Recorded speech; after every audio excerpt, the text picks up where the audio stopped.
Далекий Николай Дюкович. Николай, пусть то, пусть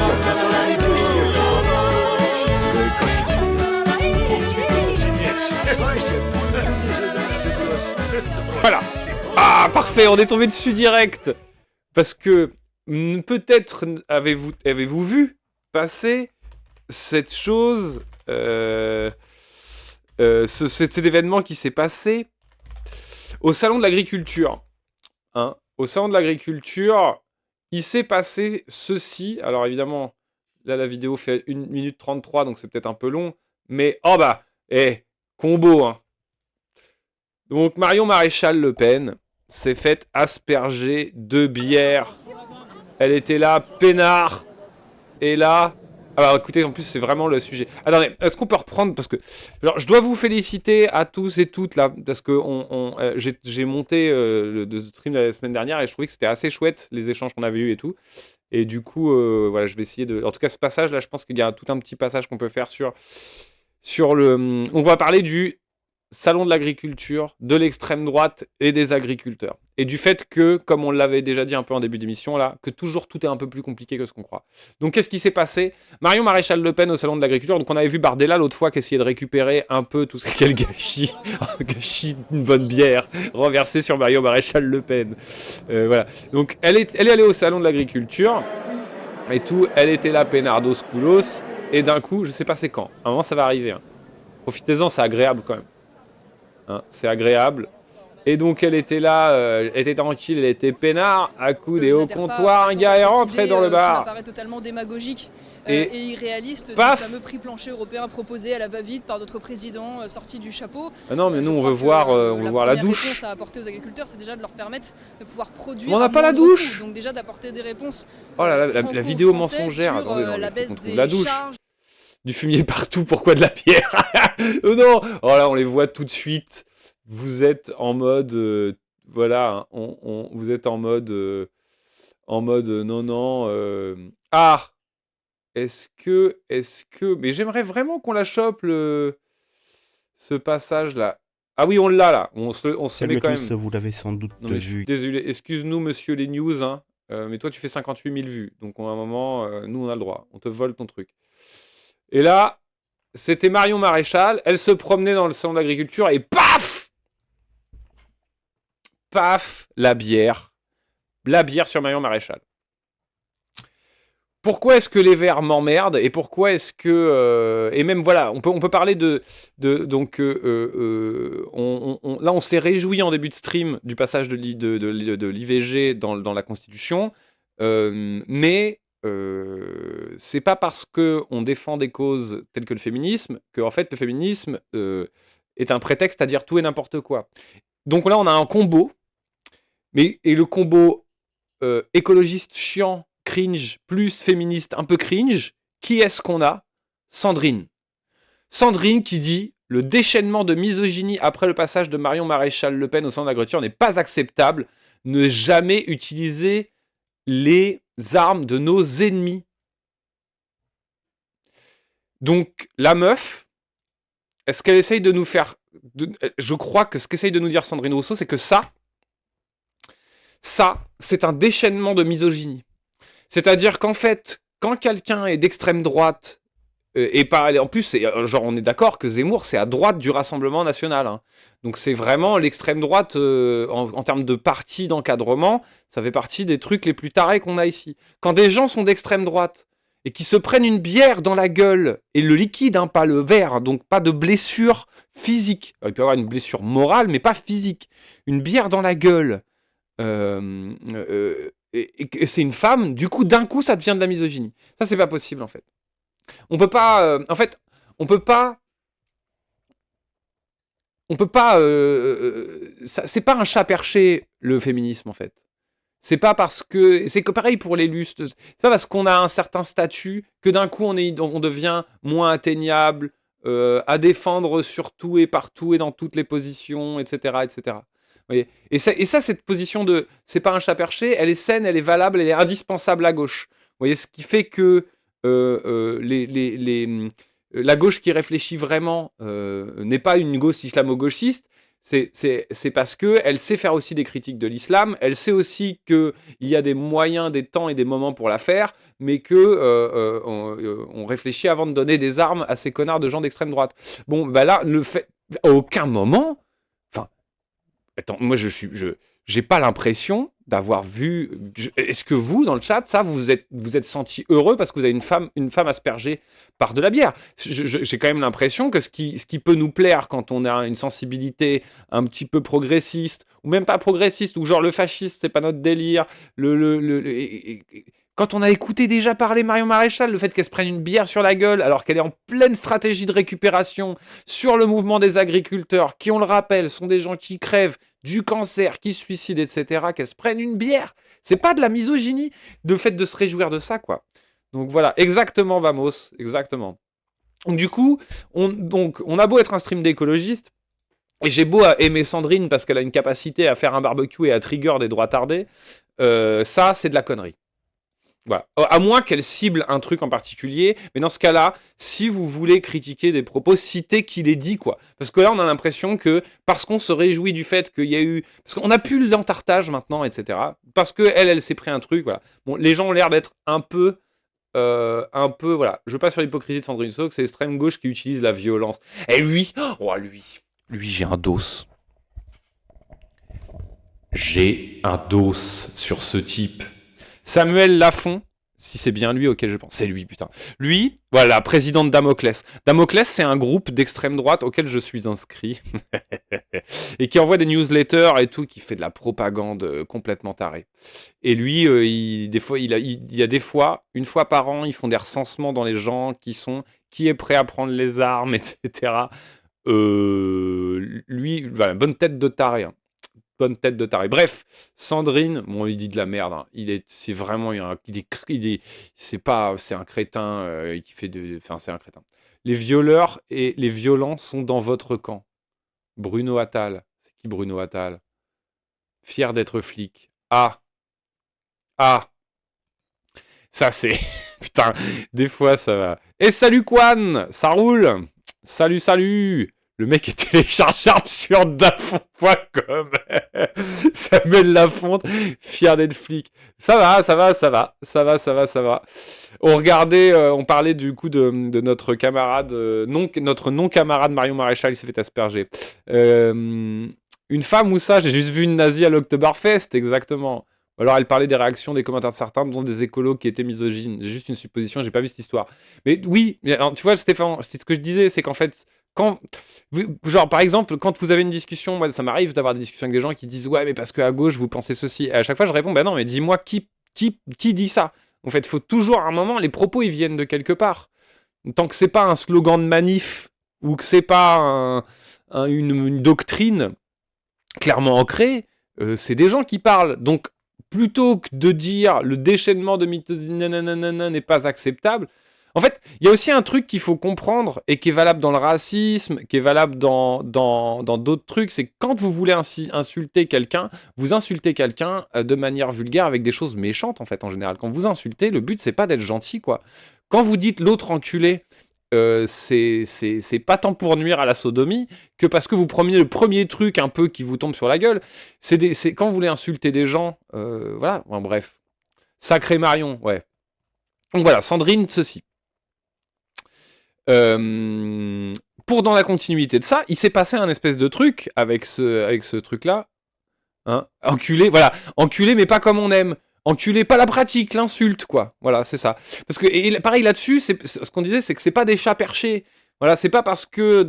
Et pourtant, c'est un truc qui existe. Par exemple, dans les milieux trans LGBTQI, tu peux dire Gwyn si tu toi-même es une Gwyn, en fait. Tu vois, tu peux dire PD si toi-même t'es un PD. Mais si tu ne l'es pas, machin. C'est comme les Afro-Américains qui peuvent dire nigger que parce qu'ils sont noirs, en fait. Voilà. Mais bon, voilà. Bon, bref, on n'est pas d'accord avec la posture de Sandrine, mais Sandrine, de toute façon, ELV, ils sont cringe de ouf. C'est fou que le parti qu'on aimerait qui puisse porter un peu le turfu, c'est le plus cringe à gauche, quoi. Ah, remarque, les communistes aussi. Ah, ça fait flipper. Heureusement qu'il y a un peu la fille et NPA. Voilà. Mais donc, on continue sur cette histoire de l'extrême droite et le salon de l'agriculture et ce qui s'est passé. Je vais vous faire un petit... je vais vous présenter un personnage, donc c'est dans la continuité. Hein. Donc je vais vous présenter un personnage, et je suis un peu deg parce que j'espérais que mon camarade... J'ai un camarade qui est là des fois sur le stream, camarade qui est... Est-ce que il y a des véganes ici sur ce stream hein. Parce qu'on va écouter Didier Giraud, qui va nous parler du véganisme. Alors c'est pas juste, c'est pas du tout même pour le plaisir d'avoir un discours critique sur le véganisme, mais c'est parce que ce qu'il dit, vu que moi je suis pas un expert de la question, j'aurais été curieux qu'il y ait quelqu'un qui puisse dire non c'est pas juste, voilà des sources, etc. Didier Giraud sur RMC, il y a un an, je vous présente ce monsieur et vous allez voir on va repiquer après sur le salon de l'agriculture. C'est parti mon kiki. Règle, hein. D'équilibre de la planète. Moi, je veux bien que la viande, ça va tous nous tuer et ça va faire fondre la planète. Mais n'empêche que... Bon, déjà, vous vous rappelez le petit jeu de trouver les mots des gens aucun rapport, mais j'ai réduit ma consommation de viande. Je mange de la viande une seule fois par semaine. Putain, bravo HTK. Franchement, balèze. Balèze. Non, c'est pas ça. C'est l'élevage intensif. Oui. Et toi, Exactement. Mais c'est bien ça le problème. c'est ce que j'allais dire, m'engueule pas. C'est que toi, t'es justement ça va plus loin contre que ça. ces élevages intensifs. Alors ça, c'est Voilà. une chose, mais ça va plus loin que Bon, déjà, il y a de toute façon, c'est le vrai game hein, aussi. Hein. C'est comme, on n'est pas contre les agriculteurs, on est contre une certaine agriculture. On n'est pas contre l'élevage en soi, on est contre un certain type d'élevage. On se rend compte, quoi. Je me force à y passer, au moins pour ma bouffe, 2 semaines en mode balèque. Après, quand j'ai envie de me faire un vrai truc, ouais, barbac de qualité. ça. C'est qu'aujourd'hui, à l'échelle du monde, quand tu remplaces 1 kilo de protéines animales, Voilà. tu le remplaces par 1 kilo de protéines végétales. Pour produire 1 kilo de protéines végétales à l'échelle de la planète, j'entends, il te faut plus de pesticides, il te faut plus de produits phyto, il te faut plus de semences, de semenciers protégés par... Et derrière ça, il y a les lobbying du végétal, quoi. Oui, bien Et sûr. je pense qu'il faut C'est que un la business. planète... Le lobbying du végétal. Alors c'est vrai et faux. Voilà, moi c'est un peu, j'ai l'impression que de toute façon le mec a l'air un peu dans la team confus, hein. Dans la team pas très claire, pas très solide. Mais bon, peut-être que j'amalgame avec son phrasé et son attitude aussi. Mais voilà, on finit ce truc-là. ouvre les yeux par rapport au véganisme. Le véganisme, c'est tout sauf de l'écologie. Ah, buvard en papier recyclé, yes. Quel débile. Pour faire 1 kg de protéines animales, il faut 50 kg de soja. En vrai, il faut des phytos pour le végétal, mais un animal mange ce même végétal. Ouais, voilà. Il est dans ses biais, il monte un argumentaire bancal en vrai. Voilà. Donc... Ma viande produite... Ah merci, franchement, vous me régalez. Vous me régalez. Ouais, c'est le vrai game. Mais à quel moment tu nourris tout ces bidochards qui bouffent 3 viandes par jour? S'il n'y a pas d'élevage intensif, tu veux retirer l'élevage intensif. Impossible de s'attaquer au capitalisme. Mais ta gueule, ta viande, pour devenir viande, elle mange quoi? Voilà du soja. Buvard en papier recyclé qui dit 10 kilos. Quoi, il faut 10 kilos de soja pour faire 1 kilo de protéines. D'accord. avec de l'herbe, elle a un bilan carbone meilleur que le steak de tofu qui est produit au Brésil en arrachant la forêt amazonienne et en mettant du soja avec des produits transgéniques et des pesticides, quoi. Hier, Mais lui, c'est un boss de bas niveau, je me le fais d'une main les yeux fermés. Très bien, ouais, je suis content. Et moi, je pense que voilà, on peut utiliser cette petite session du mardi pour se muscler les uns les autres. Donc, qu'est-ce qu'on retient de ça par rapport à ce que lui, il a dit? Oh putain, mais direct après, ça m'a emmené sur... Qu'est-ce qu'on retient? Donc, il dit de la merde sur le véganisme. Et donc, on a un mec, agri-éleveur, agri-éleveur... qui est anti contre le véganisme et qui a vu de nez et confus sur la question des chiffres. Voilà, c'est ce qu'on aurait nous tendance à avoir concernant ce qu'il dit lui vis-à-vis de l'élevage et de la consommation en carbone. D'ailleurs, hésitez vraiment pas à, si vous avez des sources là, à les mettre dans le chat et tout. Moi, ça peut être intéressant. Voilà. Pourquoi est-ce que je vous parle de ce mec-là? Parce que il a déclaré un truc concernant Marion Maréchal Le Pen, et l'ERN et les agris. Et alors, du coup, donc là on vient de dire, il a dit de la merde. Tu veux tout savoir sur la vache. Oui. Non, mais je pense que c'est... Oui, en général, quand on chope les sources, on les regarde pas tous. Mais par exemple, Le mieux serait que ce soit sur le Discord, quoi. En fait, le mieux serait que ce soit sur le Discord. Parce que sur le Discord, après, par exemple, imaginons à un moment, on cherche un chiffre, un truc, n'importe quoi. On a juste à taper dans la recherche des sources du Discord. Il suffit que la personne qui partage le truc dise source concernant la consommation en eau ou de l'élevage. Et on retape ça dans Discord et on retrouve direct. Donc, n'hésitez vraiment pas à nous mettre ça sur Discord, en fait. Moi, je passe vraiment dessus. Et, vraiment, hein, je regarde vraiment les trucs, etc. Donc, ce monsieur, on le retrouve sur une vidéo chez un mec. J'ai pas trouvé. Enfin, on est sur un truc très gilet jaune. Hein. on est sur un truc très gilet jaune. Donc, un agriculteur pète un câble contre le Rassemblement national. Donc, c'est ce même monsieur, hein, on le reconnaît. Hein. Espèce de voilà. Faut que j'ajoute des threads à ton Discord, ça permettrait ce genre de post. Oui, le jeune m'aidait sur le Discord. Voilà. Mais c'est toujours genre quoi? Qu'est-ce que je rajouterais comme thread? Bon, alors attends.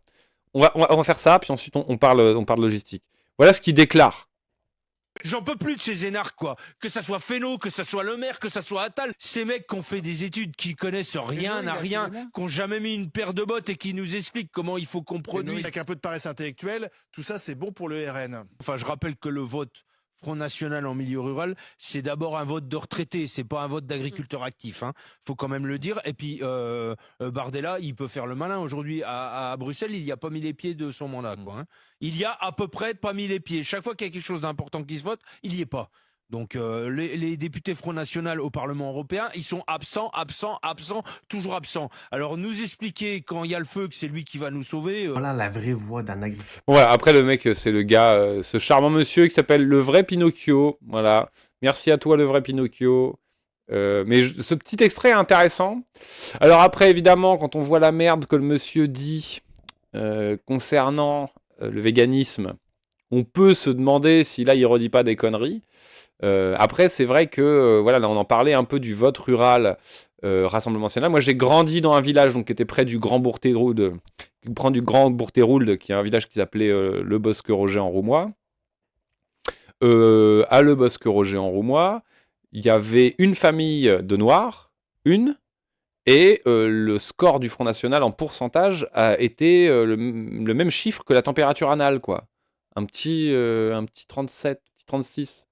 Quoi, voilà. Donc on avait ce genre de truc. Le lien du Discord, bah écoute, le lien du Discord, il est pas dans les descriptions, mais si, t'as le Discord, il est dedans. Non, c'est réel, il y a eu des chiffres du RN, c'est affligeant. Ils vont que pour les votes médiatisés. Ouais. Et du coup là, ce qu'il dit quand même le monsieur agriculteur, c'est que majoritairement, c'est un vote de retraités en fait. Le vote Rassemblement national, et pas des actifs.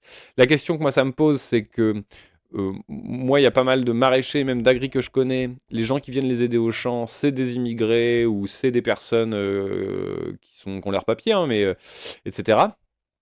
Et donc c'est aussi des gens qui sont parfois exposés à une certaine immigration. Après, voilà, donc je saurais pas trop quoi en penser. Bon, comme d'hab, grave intéressé de partager ce stream avec toi, vous tous, mais je dois bouger. Des bisous HTK. Passe une bonne soirée. Ils votent l'inverse de ce qu'ils racontent dans leur blabla populiste. Bah ça c'est clair. De toute façon, ça part dès que vous avez un peu, dès que vous avez un peu de culture politique sur ce qu'est le Rassemblement national et même l'extrême droite, et on leur remontre, on leur montré plein de fois sur ces streams, c'est un parti politique qui ment, c'est un parti politique qui instrumentalise n'importe quelle cause, n'importe quelle idée pour arriver à ses fins. C'est même un parti politique qu'on a vu qui n'était pas cohérent et qui fondait ses conclusions politiques sur le ressenti. Donc vraiment, ça c'est vraiment un truc qui est même dans les discussions qu'on peut avoir avec des gens, leur faire comprendre aux personnes quand vous parlez de politique avec eux, et si c'est pas trop chaud d'en parler, mais leur dire, bah non, mais là tu bases toute ton expérience sur un ressenti. Un ressenti ne suffit pas, en fait. Genre, quand on prend des décisions collectives, c'est pas parce qu'on sent. Voilà, c'est pas parce que, mais on le sait, ça se voit. Voilà. Et ils font vachement ça. Phrase de fin, tu connais un parti politique qui ment pas? Bah, le NPA. Le NPA, puis la FI. Moi, je trouve le NPA, la FI. Voilà. Je sais pas. J'en sais rien. Je dirais, hein. C'est quoi les mensonges de la France Insoumise? C'est quoi le mensonge du NPA? Ouais. Alors que Macron, on en a plein d'exemples. Voilà. Je suis même pas sûr que... Quatennens, il a avoué, hein. Darmanin... Voilà, bref. Donc voilà. cette question, les agriculteurs sont-ils vraiment des électeurs du Rassemblement national? Est-ce que y a pas un amalgame, en effet, du vote rural, etc. Donc ce monsieur qui dit des conneries sur le véganisme, en tout cas, on peut au moins le saluer pour dire quelque chose, et puis pour tacler la gueule du Rassemblement national. Hein. C'est un peu un truc qui me rassure des fois, de me dire, tiens, il y a des gens qui sont pas complètement encore embrigadés, c'est pas mal.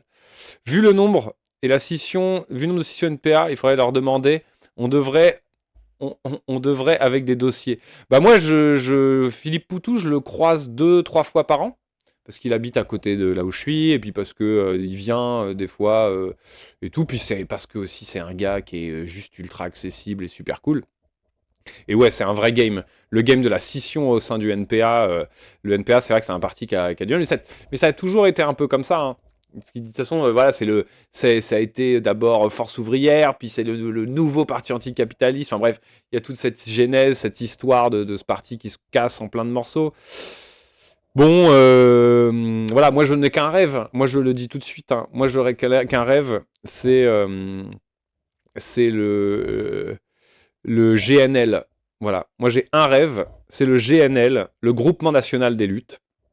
Et que du coup, que dedans, on retrouve toutes les luttes qui se trouvent sur le territoire français et qui sont un peu progressistes. Voilà. Et où c'est le conseil du GNL qui prendrait des décisions pour les manifs et pas les syndicats. Des syndicalistes pourraient y avoir pied, mais voilà, voilà. C'est mon rêve, le GNL. Vive l'union de la gauche, voilà, tout à fait. L'union des luttes de gauche, en fait. Parce que l'union de la gauche, c'est aussi l'union des énarques. Non, l'union des luttes de gauche. Moi, c'est ça qui m'intéresserait. Vraiment, l'union des luttes de gauche. Voilà. Et voilà, donc c'est I have a dream, quelque part. Très bien. Donc, c'était le petit point. Du moins, tant qu'on gagne, après, on pourra se battre tranquillement. Oui. Oui. Ouais. Bon, après, moi, je suis pas trop sûr de ça, qu'on s'étripe. Voilà. Je suis pas sûr de ça. Qu'est-ce que j'avais d'autre dans ma sacoche? Donc, on a parlé de Sandrine. Hein, on a vu Marion Maréchal. Bon. Il est 23h. Il est 23h. Ah si, ça, mais j'ai pas l'article en entier, parce que c'est Le Monde. Mais on en a un bout. Mais quand même, je pense que ça peut être intéressant. Et je vais vous dire pourquoi c'est intéressant. Parce que, et si, j'ai un autre truc. Il y a d'autres trucs qu'il faut vraiment dont on parle avant la fin du stream. D'abord, il y a ça. À la Cour d'appel de Paris, une nouvelle chambre pour mieux traiter les contentieux environnementaux liés aux grandes entreprises. Les 3 premières affaires sont audiencées mardi, elles concernent Total Energy, Suez, EDF. Donc on va être très vite au courant si cette nouvelle cour elle est efficace, parce qu'ils s'attaquent direct quand même à des putains de mastodontes. Hein. Donc voilà. On va voir. Hein. Total Energy a signé pour le contraire... à réduire drastiquement ses émissions de gaz à effet de serre. Attends, j'ai raté un truc ou c'est pas qu'il lit mal une phrase? Total Energy a signé pour le Total Energy a signé pour le contraindre à réduire drastiquement ses émissions de gaz à effet de serre de manière à se conformer avec l'objectif de l'accord de Paris contenu. Eh mais alors là, Le Monde, là, vous craquez votre slibard, là. Voilà, là, tout s'est cassé la gueule. Voilà, donc pour contenir le réchauffement climatique sous les 1,5 degrés. Ça, c'est ouf. Il date de quand l'article?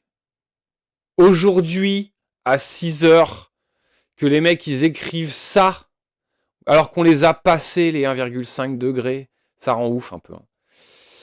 Pour Suez, pour les défaillances répétées d'une des usines au Chili, mise en cause de la contamination de l'eau potable, privant 140 000 habitants d'eau. EDF, accusé de ne pas avoir consulté les populations autochtones de la communauté d'Union Hidalgo au Mexique. Mais comment ça se fait qu'ils les font se juger, eux? Pourquoi, eux, ils sont jugés par la France sur les trucs qu'ils font en dehors de France, alors qu'en fait... bref. Non, mais si, déjà, c'est pas mal. Ces 3 affaires ont un point commun, elles fondent sur le devoir de vigilance. Ouais, ça sent la merde, comme ça sent un truc pas ouf. Hein. Face à la montée des contentieux concernant les enjeux environnementaux, la Cour d'appel de Paris a décidé de créer, au sein de son pôle économique, une chambre consacrée aux contentieux émergents chargée de litiges sur le devoir de vigilance et la responsabilité écologique. La Cour d'appel de Paris se doit d'être à la hauteur des enjeux de prévention environnementale. Bon, alors voilà. Donc il y a une cour qui maintenant va essayer de traiter ces enjeux-là. Bon, après, on remarque que ça n'empêche pas les keufs d'aller défoncer la gueule des écureuils de l'A69, hein, donc les mecs qui dorment dans les arbres. Là, ils font des trucs, mais ils leur mettent la misère, etc. Même quand, alors que l'ONU dit que la France doit arrêter ses conneries, hein, que là, c'est chaud. Donc, est-ce que ça va suffire? On ne sait pas.